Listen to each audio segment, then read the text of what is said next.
All right, guys, we're getting her out of storage. So we're picking it up, getting her loaded up on the trailer, and taking back up to the shop to get started on this thing, I think right after the Nova project, but just wanted to film getting this thing loaded up and taken back.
Got this Nova pulled in here and I got her set up on the lift.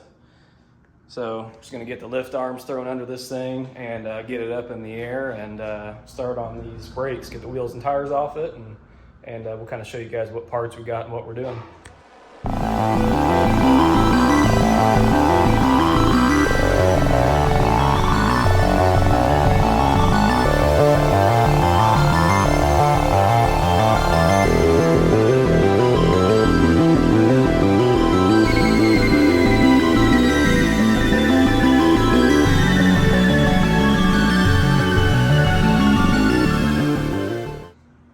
We got some wheel spacers just in case his wheels don't clear the calipers.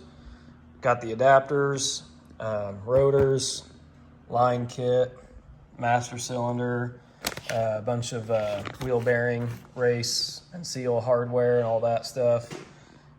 Seal kit and push rod for the master cylinder, or I should say the rubber seal, the fittings, and the push rod. The bleeding kit for bench bleeding the master cylinder. And then we got a proportioning valve and the proportioning valve bracket. And, oh, sorry, that's for the calipers. This is the proportioning valve bracket. And then we got both calipers.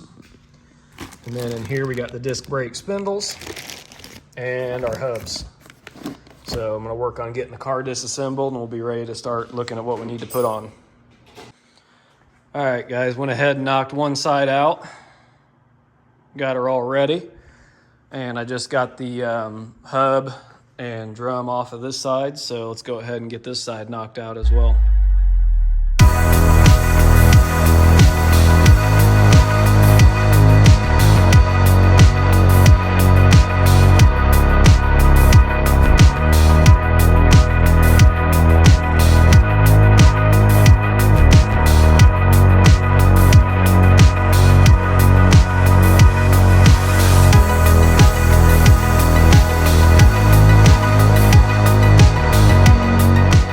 All right, we got this side all pulled apart, as you saw. Instead of disassembling all the brakes and all that crap and wasting time, basically just separated it at the ball joints, a lot simpler. And then when we go to put everything together, we can lift this guy up and slip the new spindle and all that whole assembly in there and be ready to rock. So basically what I'm gonna do now is roll this tray out of the way, and we're gonna roll the car, lower the car down and get up in the engine bay and get the master cylinder and the lines and all that stuff off so we can get it prepped and ready for the new master cylinder and proportioning valve and all that.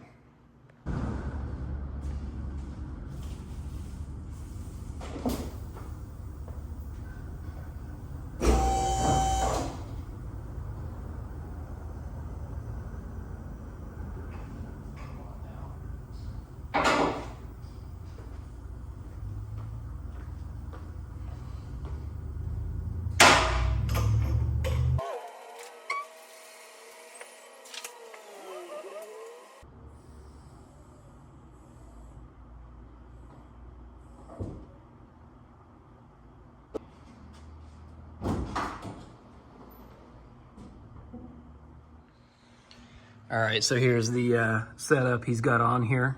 Pretty old, pretty basic. Just showing you the line setup and what it looked like before. And so obviously I can come back and reference this if I need to. That always helps. And if you guys don't, if you're ever blowing cars apart, fixing them, restoring them, taking pictures of how things go is a lifesaver, or even a video. But that's kind of key to getting cars put back together, because a lot of guys rip them apart. It's easy to take them apart, but putting them back together is a different story. But anyway, so I've gotten some of the lines loose. We'll continue to bust these guys all loose and get this old junk out of here.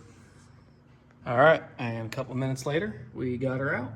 So, like I said, now that we got that out, we can look at our new master cylinder fittings and all that stuff, and see if we can make what we have here work with that master cylinder. So, I think it's about lunchtime, so we're gonna do that. And then after that, we're gonna come back and get back started on that and see what we find out. Okay, so I left off showing you got the master cylinder and proportioning valve off.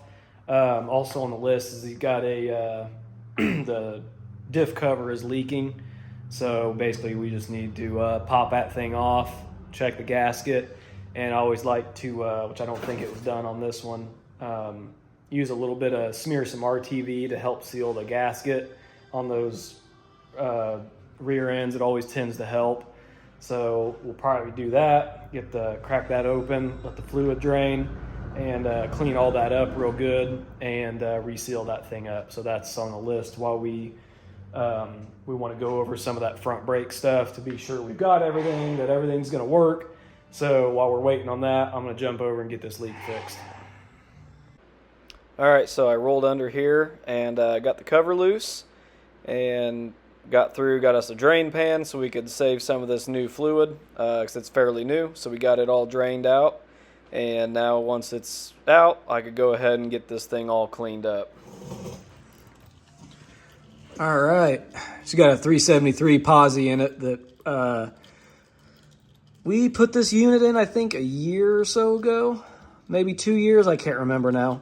But anyway, the seal just kind of started leaking. Like I said, I can tell, I think we just used just the seal, thinking it would be all right. Normally they are, but it started seeping a little bit. It wasn't leaking super bad, but better to address it now. So we'll get us a seal and get this cleaned up real good, RTV it just a little bit, nothing crazy, and just give it that extra bit of seal, and we should be good to go. So I traded it in for a 75. It was a nice car. I mean, it rode a lot nicer than that Nova, that's for sure. All right, guys, we got these QA1 adjustable rear shocks for the Nova. Got these all measured, making sure they jive up with what I pulled out, which those are the old air shocks. So everything extended wise and fully compressed seems to match up. And obviously, like I showed, I got that one pulled out. So we're good to go to get these things mounted up. And I still got to pull the other side apart, but we'll go ahead and get these things knocked out. All right, guys, we got these things up in there. So we got her all done. I ended up not filming a whole lot because I didn't have my tripod, so I didn't have a good area to set it up and record it, but just a pretty basic shock install, nothing too spectacular. But those are in and we're ready to go. And I don't think I showed off the diff cover. So it's all done.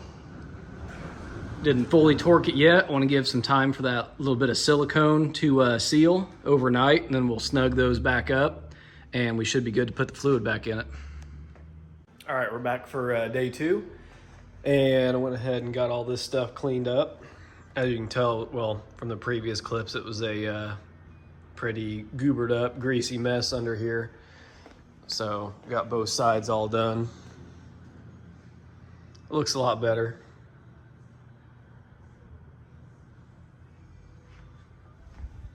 Everything looks pretty clean.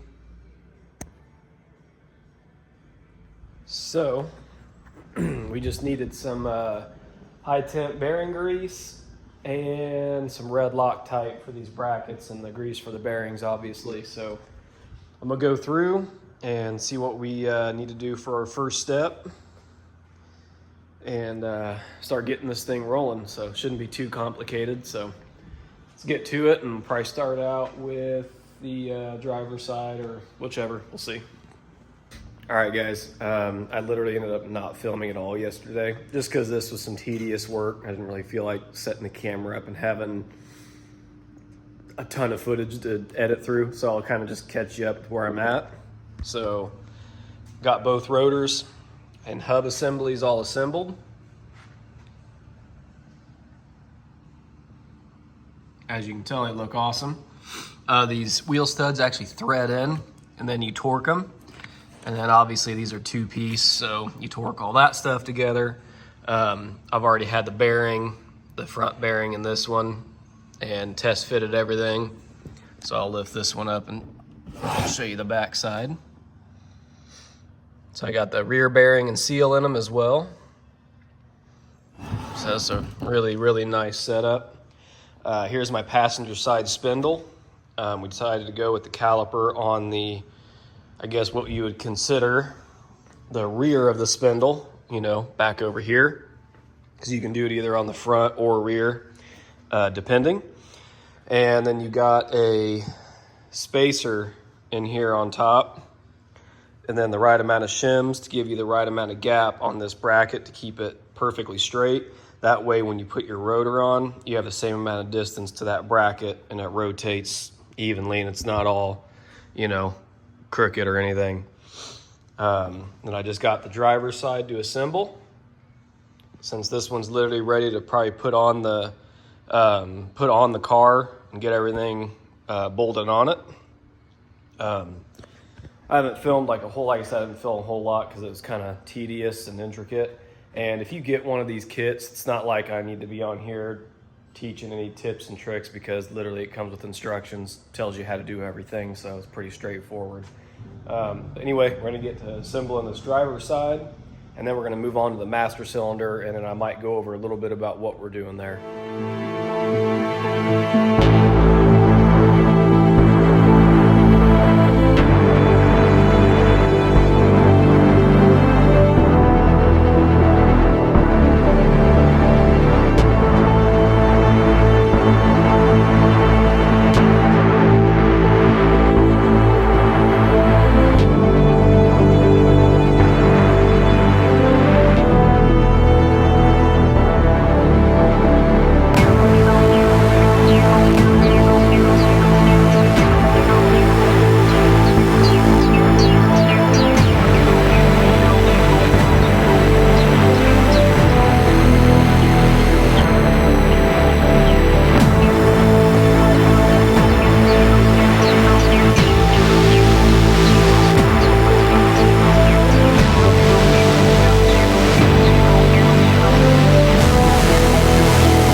B-roll there. Got the calipers on and rotors and all that, and I just finished up getting the calipers shimmed right. Got the tie rod end all tightened up. Got the upper and lower ball joint all tightened up and cotter pinned. These are all done, so I'm working on right now cleaning up the original brake lines that were there that were still good. And we're gonna tie into those. And we got the hardware over here, pretty self-explanatory. Got the nice braided line for both flex lines. And you got your little adapters right here that you can use the clips on. And then these guys that mount to the frame and come off where you can mount those. So pretty self-explanatory, kind of why I'm not really filming a whole lot of in-depth stuff on them right now, because it's just pretty straightforward stuff if you've ever done brakes. I mean, there's some intricate stuff building them, which is why I didn't film that part, and I probably should have, but it's in the directions if you would ever get this kit. So anyway, so I'm going to finish cleaning this stuff up. I'm going to pull this bracket off up here and get that stuff off so I can go ahead and get these new soft lines mounted.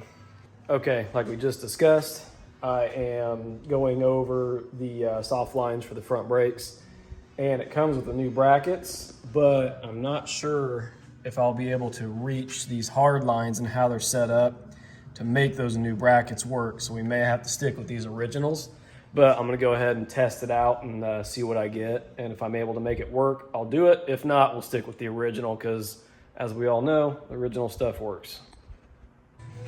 All right. Let's see if we can get her to focus here. Come on. There we go. So I got the brake lines hooked up there and at the caliper. And this side will probably be a little dark, but we got it all done as well. Good there, good there. So now I'm just gonna double check those, be sure I got everything how I want them. And then we are going to drop the car down and get in the engine bay and see what we need to do for this master cylinder. All right, guys, got the master cylinder in it, just loosely fit. I just had it up over on the vise, got it bench bled, and we're just tossing it in the car right now, checking our push rod length, making sure it's got the proper amount of a little bit of play, as well as making sure it doesn't over travel the piston. So we're gonna double check that, and then we should be ready to mount this thing up. So one thing I did have to do that I didn't film, those studs that are right there beneath the studs that master cylinder mounts on, ran into this side of the bracket here. Get this thing to focus. And come on, had to put that little notch in it so it could clear the stud, or else it just kind of tried to tighten up against it and made it set at a weird angle. So I don't know why this thing will not focus.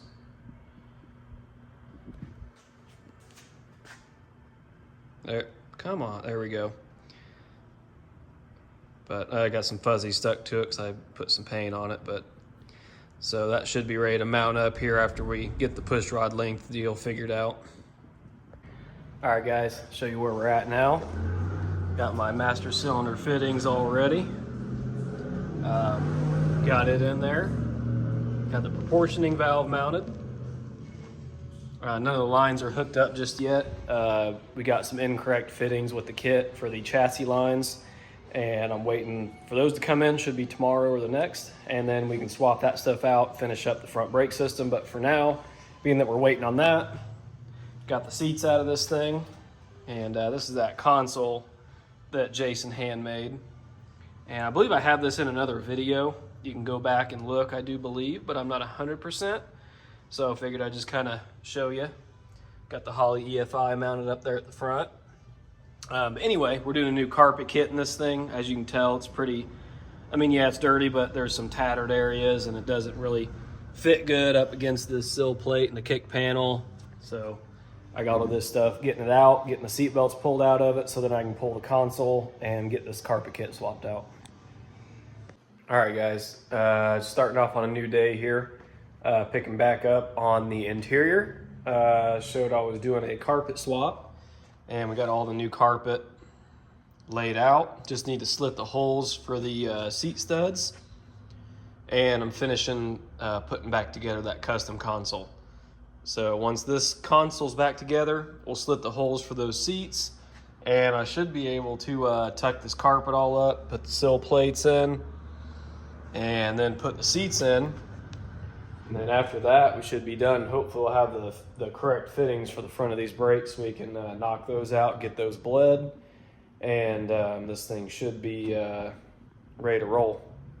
All right, I think I mentioned not having my tripod, so I totally didn't set it up at all. But I finished out the carpet yesterday. Just got some lint in there from me rolling around, but it looks nice and clean. No tears and pulls, and can't remember if I mentioned it or not, but he had before we switched to the Dakota Digital, his old oil pressure gauge, before we switched to all the new fancy stuff, his old style oil pressure gauge was leaking, and it actually soaked the carpet on that side and kind of ruined it. So this was kind of the main reason for swapping it out. But anyway, turned out pretty nice. Got the sill plates back in on both sides. Console's all bolted in and ready for Jason to finish up a couple things he wanted to address. And got the little seat adapter brackets in. So basically it's ready to finish that up and bolt the seats back in. And then this portion of it's done. And we are doing a $700 conversion on this car. But that won't be done for another 3 to 4 weeks. So I'll film that when we get the transmission back in and get this car back in to do the trans swap. So that's going to wrap it up for this one. I hope you guys enjoyed it. It was a pretty fun one to do these brakes and whatnot. Sorry you didn't get to see them getting bled in there because we were just still waiting on those fittings. I think everyone's dealing with waiting on parts, but at the end of the day, the brake system's done. I know I showed it. Basically, all we need to do is we get those fittings in, tighten them up, bleed them out, and we're good to go. But anyway, that'll be it. So remember to like, comment, and subscribe, and we'll see you guys in the next video.